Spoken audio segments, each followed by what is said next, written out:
La voiture est coincée juste dans un couloir, à quelques mètres du pont, où tout a commencé.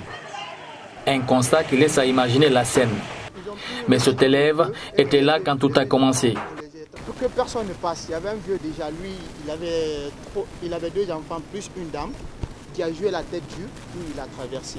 Du coup, quand il a traversé, c'est si l'eau lui a transporté, puis il a ramené de l'autre côté. L'action, c'est ici, ça a commencé déjà, ici. Donc comme le vieux, il a joué la tête dure. Vous étiez où?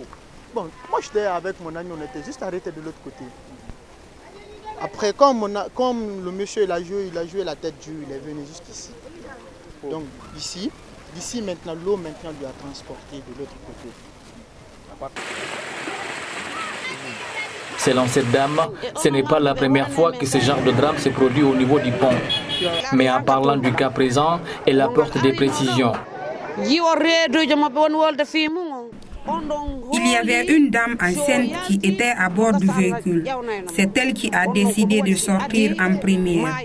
C'est pourquoi elle a été la première victime. Sinon, le chauffeur a tout fait, mais l'eau était trop forte. Après, les jeunes ont réussi à exfiltrer le chauffeur et les enfants.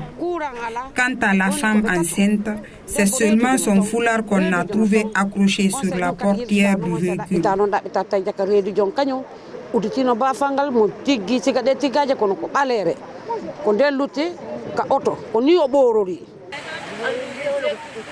Profitant de cette occasion, Fatmata Binta Diallo appelle les autorités à prendre des mesures.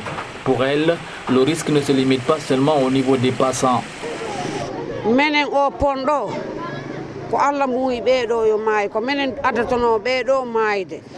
Quand il commence à pleuvoir, l'eau entre dans nos chambres. L'autre chose, c'est le cas des fossés là qui viennent tout droit du pont de Kagbeli. Cela s'ajoutant à la circulation des étrangers dans la zone. Ça devient compliqué.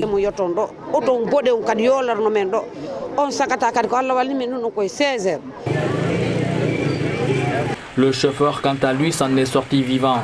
Mais sa femme enceinte et ses 2 filles n'ont pas pu résister face à l'eau. Ces derniers ont été enterrés ce mardi 2 juillet, juste après la prière de 17h.